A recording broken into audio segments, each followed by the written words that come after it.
Béni soit le règne du Père, du Fils et du Saint-Esprit, maintenant et toujours et pour les siècles des siècles. Amen. Soyez toutes et tous les bienvenus en ce deuxième dimanche du temps de la Trinité. Certains d'entre vous doivent peut-être se demander « Mais où est passé le pasteur ?» Ne vous inquiétez pas, Christophe est juste là. Mais aujourd'hui, ce culte va être un peu particulier. En effet, c'est son stagiaire, donc moi, qui va le remplacer durant tout le culte, ou presque. Christophe va célébrer les deux sacrements qui auront lieu là, aujourd'hui. Et moi, je vais m'occuper du reste du culte. Mais ne vous en faites pas, vous le retrouverez la semaine prochaine durant tout le culte. Je vais rapidement me présenter. Je m'appelle Antoine Lécaillon-Hult. Je suis étudiant en première année à la faculté de théologie protestante à Strasbourg et j'ai réalisé un stage de 3 semaines dans la paroisse des cinq clochers avec Christophe et aussi dans le consistoire avec tous ses collègues. Et ce dimanche, c'est mon dernier culte, donc j'espère que ça va bien se passer. Nous sommes aujourd'hui réunis en cette église, en la présence de Dieu, avec notre attente. Nous allons vers lui, comme il vient en nous en Jésus. Nous venons avec notre foi et nos espoirs, mais aussi avec nos doutes et nos peurs. Nous venons tels que nous sommes, parce que c'est lui qui nous invite à le rejoindre, et il a promis de ne jamais se détourner de nous. Nous avons la joie d'accueillir ce matin 2 enfants, Eva et Mia. Leurs parents, parrains et marraines, ont demandé pour elles le baptême. Nous sommes invités en tant que communauté chrétienne à être témoins de leur baptême. Et comme pour annoncer au Seigneur notre venue dans son Église, la venue des baptisés et la nôtre assemblée, venons d'horizons différents, nous chantons « Seigneur, nous arrivons » les 2 strophes.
Avec les mots du psalmiste du psaume 36, nous prions Dieu. Je vous invite à prendre les phrases en gras sur vos feuillets. Seigneur, ton amour monte jusqu'aux cieux. Ta justice est pareille aux montagnes divines. Seigneur, tu sauves hommes et bêtes. Les hommes se réfugient à l'ombre de tes ailes. Ils se gardent de nuit autour de ta maison, et tu les abreuves au fleuve de tes délices. Car chez toi est la lumière de la vie. À ta lumière, nous voyons la lumière. Prolonge ta fidélité pour ceux qui te connaissent, et ta justice pour les cœurs droits. Chantons gloire au Dieu trinitaire. Louez Dieu tous les peuples, en latin, allemand et français.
En étant assurés de l'amour de Dieu en Jésus-Christ, et avant de lire la parole de Dieu, nous prions. Seigneur, tu nous redis, tendez l'oreille vers moi, écoutez et vous vivrez. Je conclurai pour vous l'alliance de toujours, oui, je maintiendrai les bienfaits de David. Dieu fidèle, en ton Église, nous trouvons la maison où tu dresses la table à laquelle chacun est invité. Que ta parole fasse grandir en nous la foi et nous incite à témoigner de ta bonté partout et en tout temps. Par Jésus-Christ, ton Fils, notre Seigneur, qui vit et qui règne avec toi, Père, et le Saint-Esprit, un seul Dieu pour les siècles des siècles. Amen. Chantons à Dieu notre reconnaissance, ô ma joie et mon espérance, en français et en allemand.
La première lecture du jour se trouve dans l'épître des Éphésiens, au chapitre 2, les versets 17 à 22. Il est venu annoncer, comme une bonne nouvelle, la paix à vous qui étiez loin et la paix à ceux qui étaient proches. Par lui, en effet, nous avons les uns et les autres accès auprès du Père, dans un même esprit. Ainsi donc, vous n'êtes plus des étrangers ni des exilés, mais vous êtes concitoyens des saints, membres de la maison de Dieu. Vous avez été construits sur les fondations constituées par les apôtres et prophètes. Jésus-Christ lui-même était la pierre de l'angle. C'est en lui que toute construction bien coordonnée s'élève pour être, dans le Seigneur, un sanctuaire saint. C'est en lui que, vous aussi, vous êtes construits ensemble pour être une habitation de Dieu dans l'Esprit. Et la deuxième lecture du jour se trouve dans l'Évangile de Luc, au chapitre 14, les versets 15 à 24. Après avoir entendu cela, un de ceux qui étaient à table dit à Jésus : « Heureux celui qui mangera dans le royaume de Dieu. » Jésus lui répondit : « Un homme donna un grand dîner et invita beaucoup de gens. À l'heure du dîner, il envoya son esclave dire aux invités : « Venez, c'est déjà prêt. » Mais tous, comme un seul homme, se mirent à s'excuser. Le premier lui dit : « J'ai acheté un champ et je suis contraint d'aller le voir. Je t'en prie, tiens-moi pour excuser. » Un autre dit : « J'ai acheté 5 paires de bœufs et je vais les examiner.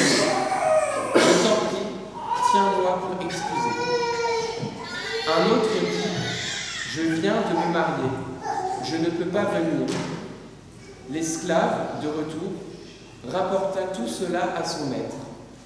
Alors le maître de maison, en colère, dit à son esclave : « Va vite dans les grandes rues de la ville, comme dans les petites, et amène ici les pauvres, les estropiés, les aveugles et les infirmes. » L'esclave dit : « Maître, ce que tu as ordonné a été fait, et il y a encore de la place. » Le maître dit alors à l'esclave : « Va par les chemins et le long des haies, contrains les gens à entrer, afin que ma maison soit remplie, car, je vous le dis, aucun de ces hommes qui avaient été invités ne goûtera mon dîner. » Et nous chantons le psaume 66, « Vous, tous les peuples de la terre. »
Voici venu le moment du double baptême des 2 sœurs.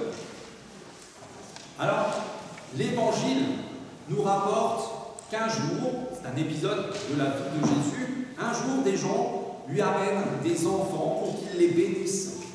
Mais les disciples, toujours bien intentionnés, empêchent les familles d'arriver jusqu'à Jésus parce qu'on n'embête pas le maître pour des enfants. Il a mieux à faire. Et quand Jésus il voit ça, ça ne lui plaît pas du tout. Et il dit à ses disciples : « Laissez les enfants venir à moi. Ne les en empêchez pas, car le royaume de Dieu appartient à ceux qui sont comme eux. Je vous le déclare, et c'est la vérité, celui qui ne reçoit pas le royaume de Dieu comme un enfant, celui-là ne pourra pas y entrer. » Ensuite, Jésus prend ces enfants-là dans ses bras et il les bénit en leur imposant les mains. En évoquant ce récit de l'Évangile au moment du baptême, nous témoignons que la grâce de Dieu est offerte aux enfants comme aux adultes. Et nous rappelons que pour vivre dans sa communion, Jésus attend de nous les qualités de l'enfant. Les enfants n'ont pas que des qualités, mais en ont. Ah, je sens que les parents, vous réagissez. Les qualités de vos 2 filles? 2 qualités. Fuineuse. Non, c'est pas de qualité. C'est pas. Ça dépend ou pas? Ouais, ça. Allez, je vous en donne 2. simplicité et confiance. Avec les enfants, tout est simple. On y va, tranquille. Et confiance, parce que vous les parents, vous les amenez ici, elles vous font confiance. C'est ça. Alors, Cindy Trautmann et Xavier Lévrard, vous avez demandé le baptême pour vos enfants. L'Église aujourd'hui accueille votre désir avec joie. Avec les parrains et marraines, veuillez vous approcher.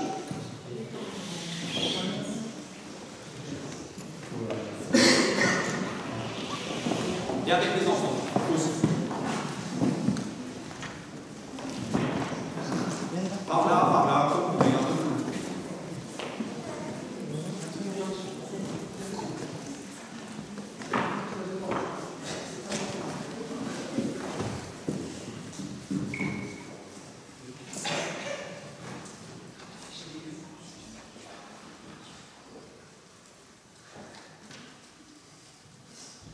Le baptême est célébré de la part de Dieu. Il a lieu en sa présence et il nous unit à lui. Jésus le Christ lui-même a été baptisé au Jourdain. Il est descendu dans l'eau et lorsqu'il en est ressorti, Dieu lui a déclaré « Tu es mon fils bien-aimé ». Aujourd'hui, Dieu déclare à ses enfants « Vous êtes mes enfants bien-aimés. Vous ne le savez pas encore, mais je vous adopte et je vous connais par votre nom. » C'est pas moi qui dis, c'est Dieu. Jésus a été plongé dans la mort. Il a accepté de donner sa vie et notre baptême nous invite à suivre Jésus le Christ et à redécouvrir chaque jour ce don précieux de Dieu. Au matin de Pâques, le Christ est entré dans une vie nouvelle. Il est passé des ténèbres à la lumière. Et par le baptême, dès maintenant, cette vie nouvelle nous est offerte dans l'Esprit Saint.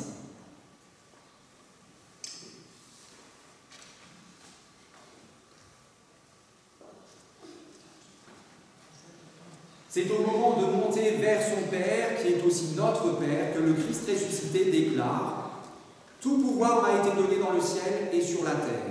Allez parmi toutes les nations et faites des disciples. Baptisez-les au nom du Père, du Fils et du Saint-Esprit, et enseignez-leur à garder tout ce que je vous ai appris.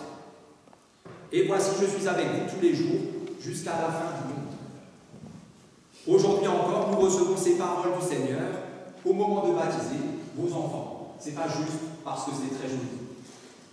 C'est aussi parce que c'est un commandement de la part de Dieu. Par le baptême, ces enfants entrent dans l'alliance de Dieu. C'est pourquoi, environnés de la grande nuée des témoins de tout temps et de tout lieu, nous proclamons ensemble la foi chrétienne telle qu'elle a été exprimée avec le symbole des apôtres, et pour ce faire, nous nous levons.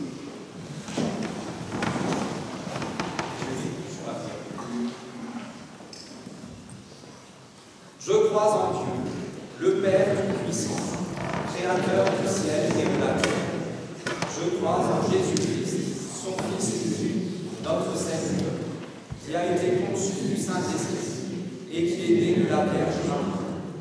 Il a souffert sous Ponce Pilate, il a été crucifié, il est mort, il a été enseveli, il est descendu aux enfers. Le troisième jour, il est ressuscité des morts. Il est monté au ciel. Il est assis à la droite de Dieu, le Père Tout-Puissant. Et il viendra de là pour juger les vivants et les morts. Je crois au Saint-Esprit, la Sainte Église universelle, la communion des saints, la rémission des péchés, la résurrection de la chair et la vie éternelle. Amen. Parents, parrains et marraines, est-ce bien là la foi dans laquelle vous souhaitez que ces deux enfants soient baptisés? Oui. Parfait.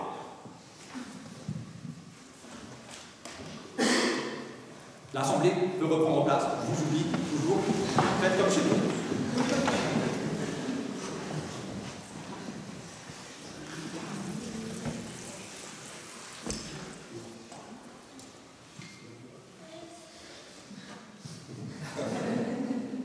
Mais que pour elle, hein.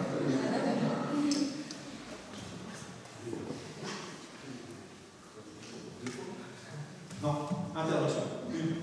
Juste une. Dieu notre Père, Nous te remercions de faire jaillir l'eau qui donne vie à ta création. Envoie ton Saint-Esprit, afin que ta parole, jointe à l'eau, ces enfants naissent à la vie nouvelle, en Jésus-Christ, et compte-les au nombre des tiens. À toi la puissance et la gloire, au siècle des siècles. Amen.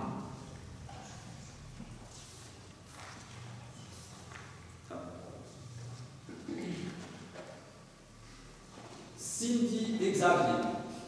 Dites pour que tout le monde l'entende les prénoms de ses enfants, parce que, comme Dieu nous l'a promis, il nous connaît chacun par notre nom. Bien fort. En même temps. Tous les deux ensemble, mais un prénom après l'autre.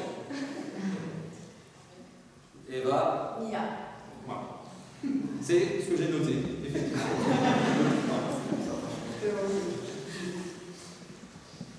Alors on commence par Eva. Oui, ou plutôt par la sœur. C'est comme vous voulez. Ouais.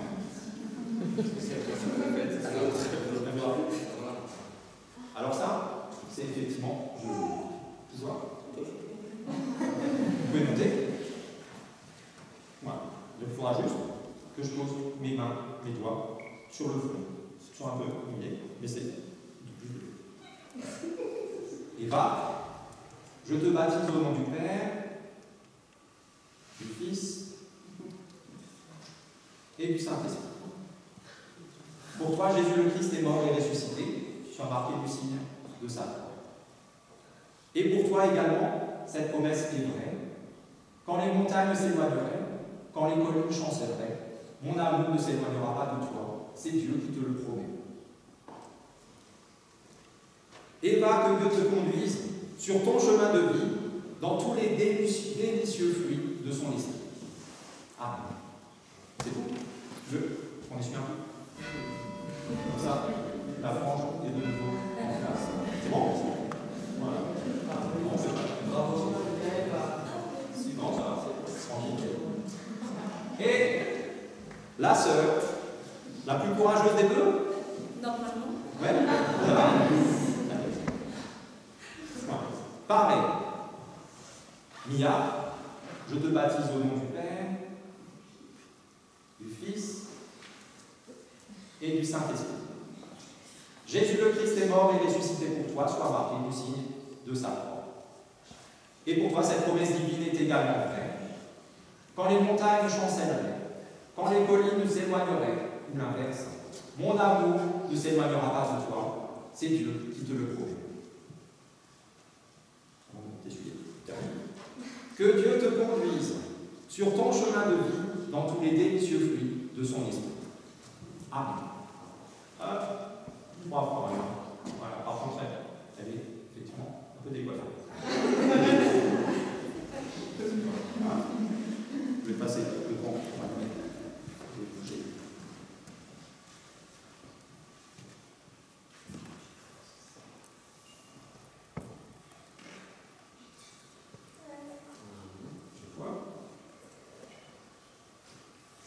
Alors, il ne faudra pas les emmener comme ça dans les dents.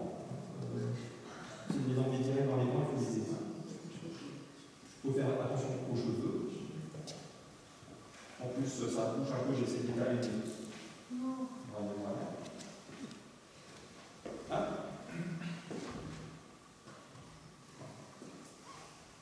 Eva et Mia, vous êtes enfants de lumière. Vivez comme des enfants de lumière. À la suite de celui qui a dit « Je suis la lumière du monde. Celui qui me suit ne marchera pas dans les ténèbres, mais il aura la lumière de la vie éternelle. » Je vais confier. Vous êtes parrain pour Mia. Alors ça, c'est pas la bonne.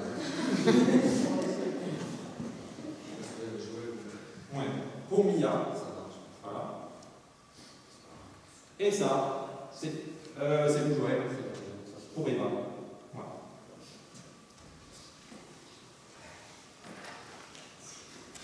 Le baptême, c'est fait. Voilà. Donc, nous sommes encore invités, appelés à compléter cette démarche en professant avec la voix nos engagements. Et ensuite, on scellera ces engagements verbaux, vocaux, avec un geste vous leur ferez des câlins. Voilà. Et ensuite, l'Assemblée s'engagera aussi. Alors, on ne va pas les faire passer dans toute l'Assemblée, sinon on est encore là demain. Et alors, pour les parents, j'ai une question.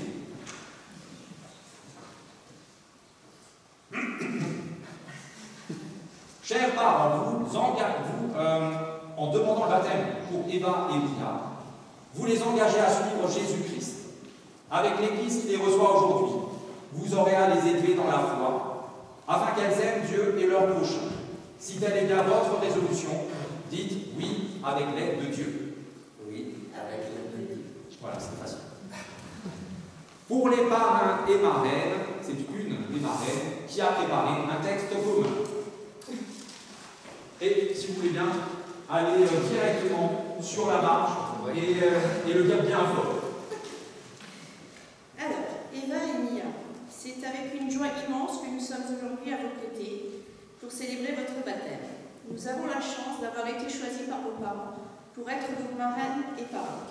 C'est un honneur pour nous aujourd'hui de prendre l'engagement d'être présents tout au long de votre vie, de pouvoir vous accompagner, vous conseiller, vous guider à faire les bons choix et surtout de veiller à ce que vous soyez toutes les deux comblées de bonheur et d'amour.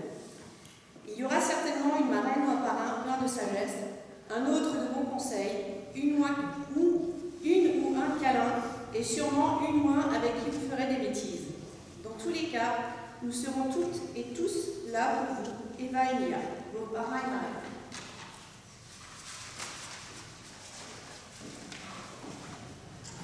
Ben, c'est le moment du câlin, donc si vous voulez le poser, tout ça, vous pouvez. Et pendant que les parents marraines scellent leurs engagements physiquement, l'Assemblée est invitée à se lever pour elle-même s'engager.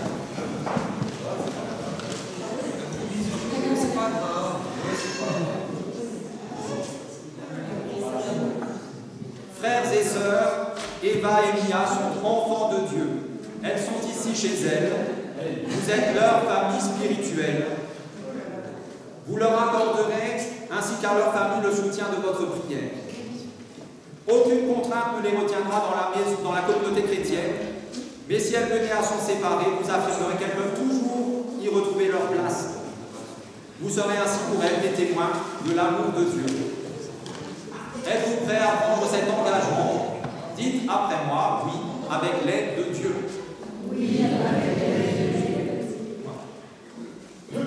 C'est fini? Parfait. Alors vous pouvez remonter l'allée d'un côté en présentant l'enfant que vous avez dans les bras. Les deux, comme ça, pour leur dire. Les gens voient vraiment envers qui ils viennent de s'engager. Et revenir un peu de l'autre côté, en gros. Voilà.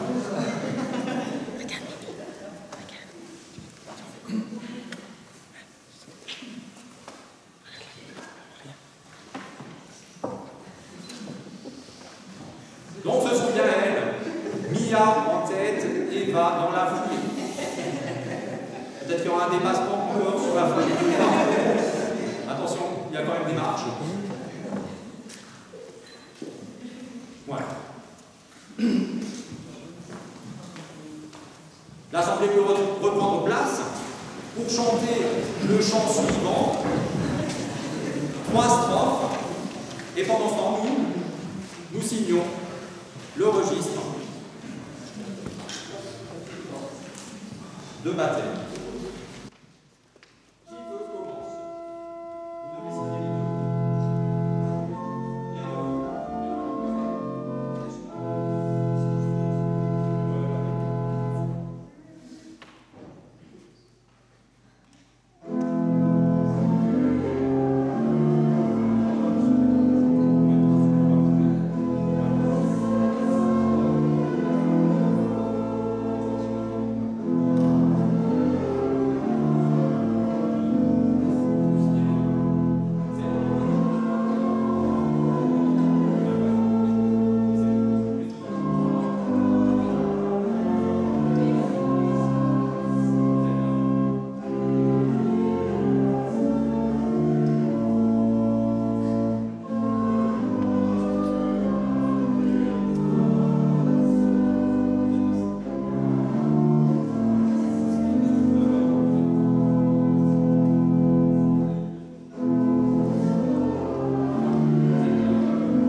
j'ai remarqué que dans ses prédications, Christophe aimait bien commencer par la question du jour. Eh bien, je lui ai dit, moi, je vais faire mieux que lui, je vais poser 2 questions du jour. La première, très simple. Qu'est-ce que vous voyez sur ce sachet? McDo, oui. Il s'agit du logo de la chaîne de fast-food McDonald's. Alors, rassurez-vous, il ne s'agit pas d'un placement de produits. Et non, je ne vous ai pas ramené des menus pour tout le monde. Je n'ai pas pu. Et maintenant, la deuxième question, un peu plus difficile. Est-ce que vous connaissez le point commun entre McDonald's et la Bible?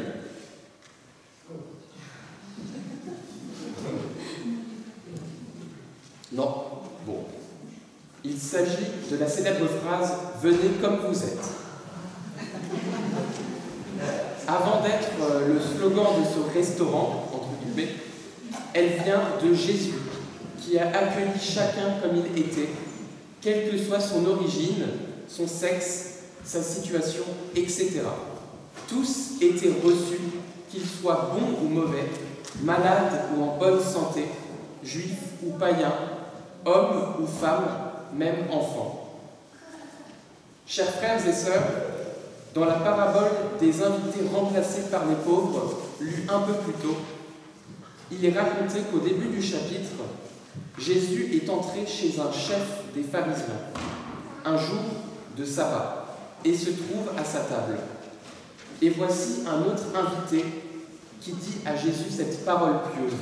« Heureux celui qui mangera dans le royaume de Dieu. » Cet homme est certain que ce sont uniquement les Juifs pieux, ceux qui observent la loi dictée par Dieu à Moïse, qui seront amenés à être dignes de manger dans le royaume de Dieu. Mais ce n'est pas l'avis de Jésus. Il lui raconta alors cette parabole, qui est illustrée par l'image du royaume de Dieu, à la manière d'un festin messianique. On y trouve un repas abondant, joyeux, où le maître de la maison fait part de ses biens à ceux qu'il a invités. Ces invités sont nombreux, ont été choisis par l'autre, et cet hôte n'est autre que Dieu, qui a préparé dans sa grâce et dans son amour pour tous les humains un monde nouveau et magnifique. Et comme il se doit dans la tradition de l'époque, au jour fixé par son maître, le serviteur s'en va chercher les invités pour les emmener jusqu'à leur destination. Sauf que ce jour-là, tout ne se passa pas comme prévu et comme souhaité. Le texte nous présente 3 excuses. Mais quelles excuses! Toutes aussi bidons les unes que les autres. La première citée, l'homme prétexte qu'il vient d'acheter un champ et qu'il doit aller le voir. Comme si il nous venait à l'idée d'acheter un bien sans prendre la peine de vérifier sa qualité avant de mettre la main à la poche. Le deuxième tente de se dérober avec l'excuse d'un achat de 5 paires de bœufs et qu'il est pressé de les essayer. C'est comme si, là, ce matin, Christophe et moi, vous avions dit de venir à ce culte, mais que vous ne seriez pas venus parce que vous venez d'acheter la dernière Porsche, dernier cri, avec siège et chauffage, frigo dans la boîte à gants, et 3600 chevaux sous le capot, enfin bref. Mais le pire des 3, c'est bel et bien le dernier.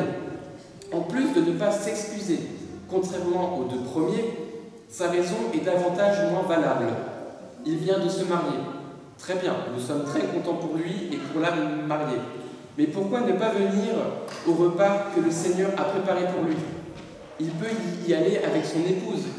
Leur hôte ne va pas les mettre à la porte à cause de cela.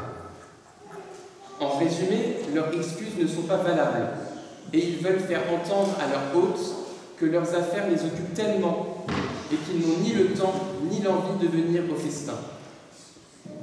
Il faut alors se mettre à la place de l'hôte, qui a préparé des tas de choses pour fêter comme il se doit le dîner et qui a invité plein de monde pour au final se retrouver avec tout cela dans les bras. Et je pense que si cette situation nous était arrivée, nous serions tous en colère contre ceux que nous avions dit de venir chez nous. Le maître est irrité. Dieu est irrité car ce refus est une offense à Dieu quand on méprise son appel et ses cadeaux. Malgré tout cela, le festin aura lieu, malgré l'absence et le refus effronté de ses invités. La désobéissance de certains ne fera pas échouer le plan de Dieu pour nous sauver tous. Mais d'autres seront invités à leur place. Ceux qui, jusqu'à présent, ne savaient rien du Maître, ni de Dieu, ou qui n'auraient jamais pensé qu'une telle faveur leur serait confiée. Des pauvres, des infirmes, des gens de mauvaise vie, des pécheurs et des péagers. L'illusion de Jésus est claire. Il pense à tous ceux que la population d'Israël de l'époque considérait comme des hors-la-loi. Il pense aux païens. Certes, l'appel aux nouveaux invités n'a pas pour cause unique le refus des premiers, car Jésus veut attirer à lui tous les hommes.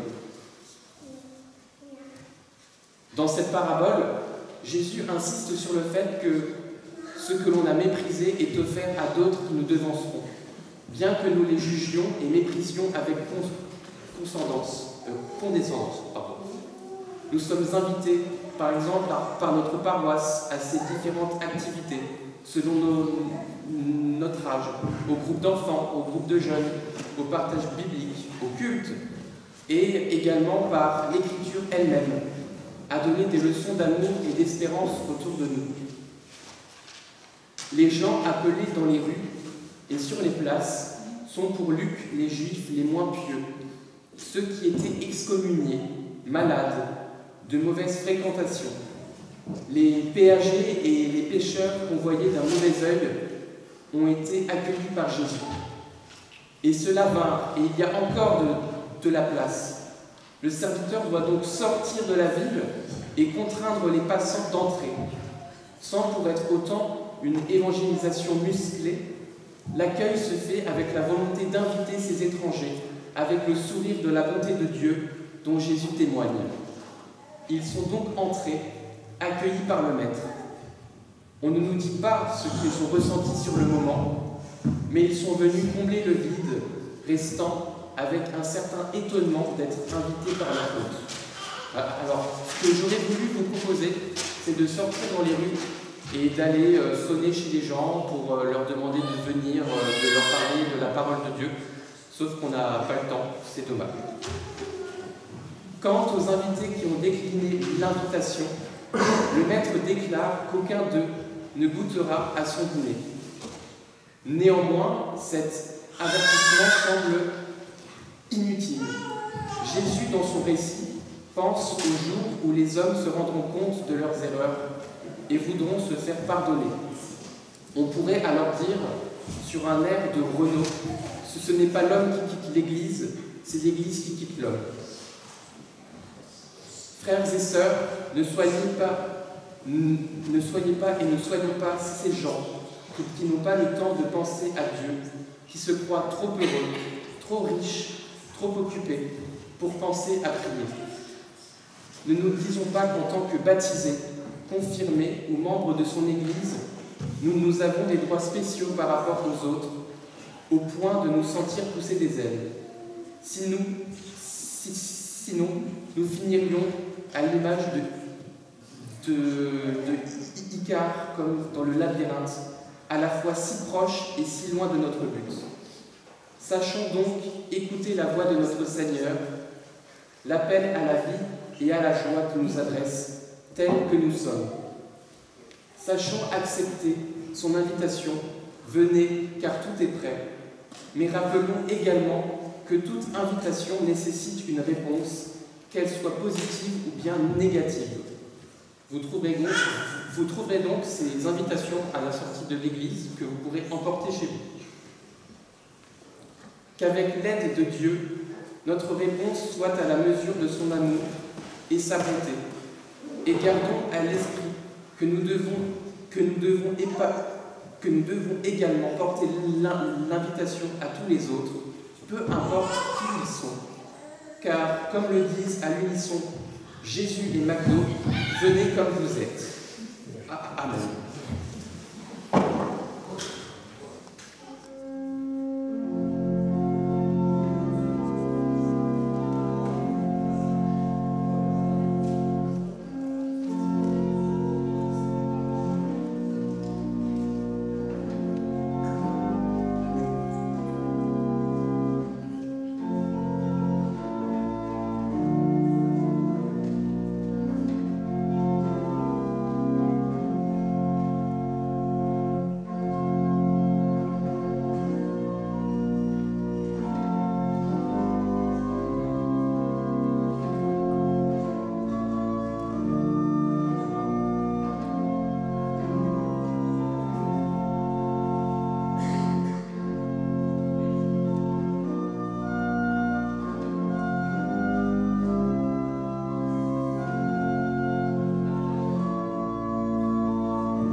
nous nous unissons dans l'intercession. Prions les uns avec les autres et les uns pour les autres.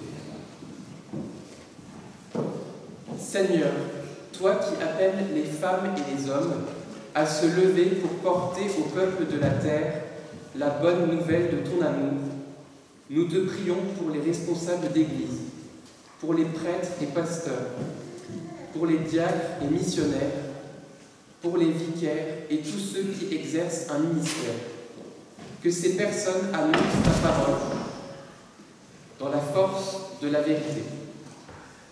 Nous te prions pour nos frères et sœurs qui vivent dans la peine et la souffrance, pour les endeuillés comme pour les défunts. Que ta parole les aide à se confier en toi.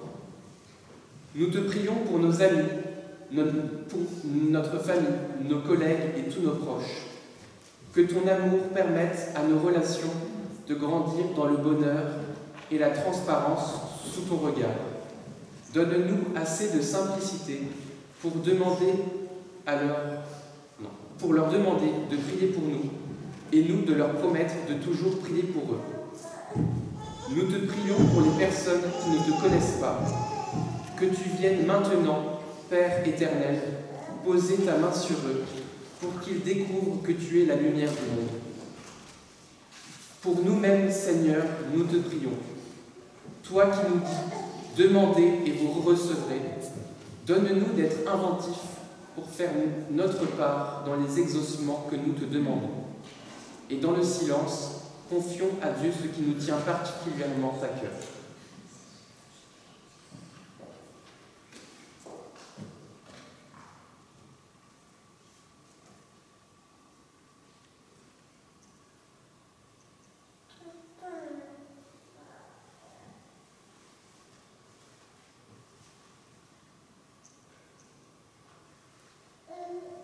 Tout en vivant en ce monde, nous gardons les yeux fixés sur ton royaume qui vient.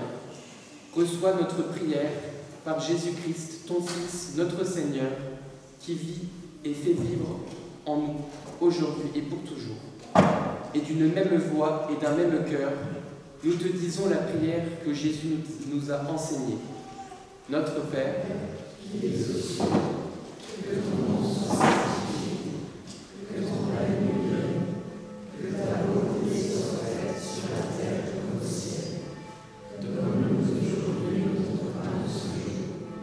Pardonne-nous nos offenses, comme nous pardonnons aussi à ceux qui nous ont offensés. Et ne nous laisse pas entrer en tentation, mais délivre-nous du mal, car c'est à toi qu'appartiennent le règne, la puissance et la gloire, au siècle des siècles.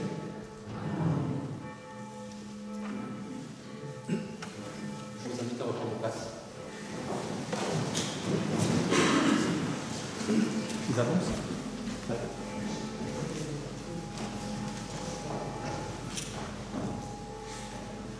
Pour une fois, j'ai noté 2 annonces, puisque tout à l'heure il m'a chambré, il fait une seule question du jour, et alors en général il y a aussi une seule annonce. Là j'en ai 2, voilà. Exprès. Dimanche prochain, culte à 10h à Ercardsvillers. Dimanche d'après, culte en plein air, si la météo le permet, à 10h30 à Oberschulzbach, au terrain de foot, avec la paroisse de Haguenau. Un certain nombre, je ne sais pas, 30, 40, 60, je ne sais pas. Voilà. Donc si jamais il ne fait pas assez beau pour être à l'extérieur, ce sera à l'église à Oberschulzbach, mais 10h30 quand même. Voilà. Et ça c'est pas noté, mais je pense que son premier culte composé entièrement, je n'ai écrit rien du tout de tout ça. En plus, célébré, tranquille, sans sono, dans un culte, je couperai ça, dans un culte pas commun, puisque habituellement on n'est pas aussi nombreux. Donc, hein, spécial aussi. Et il a tout fait, à mon avis, très bien. Voilà. On peut l'applaudir.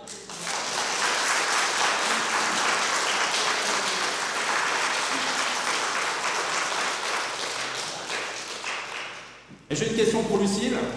Qui lui a fourni ça? C'était moi. Et qu'est-ce que je voulais dire encore? Ah oui, si c'est un bon stagiaire, comme vous venez de le voir, c'est parce qu'il a un bon maître de ça.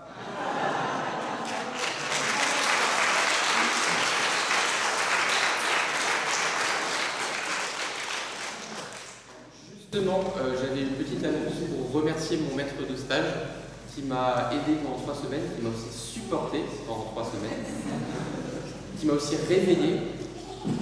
Pas tous les jours. Non, pas tous les jours, mais une fois, oui. Et je voulais aussi le remercier pour toutes les activités qu'il m'a proposées. Le fait d'être aussi avec ses collègues à Ingvillers, à Vimeno, à Vignes. Voilà. Avant de recevoir la bénédiction, nous chantons le dernier chant qui nous invite à aller témoigner de la parole de Dieu autour de nous et dans le monde. Toi, lève-toi, les 4 strophes. Donc, si vous voulez.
Nous demandons la bénédiction de la part de Dieu. Que le Dieu de tendresse qui a relevé Jésus d'entre les morts vous conduise à la vie. Que le Seigneur fasse rayonner l'habit de lumière qu'il a posé sur vous et qu'il vous garde dans son amour.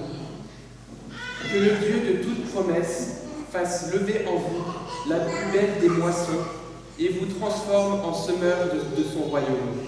Il vous bénit, celui qui est Père, Fils et Saint-Esprit.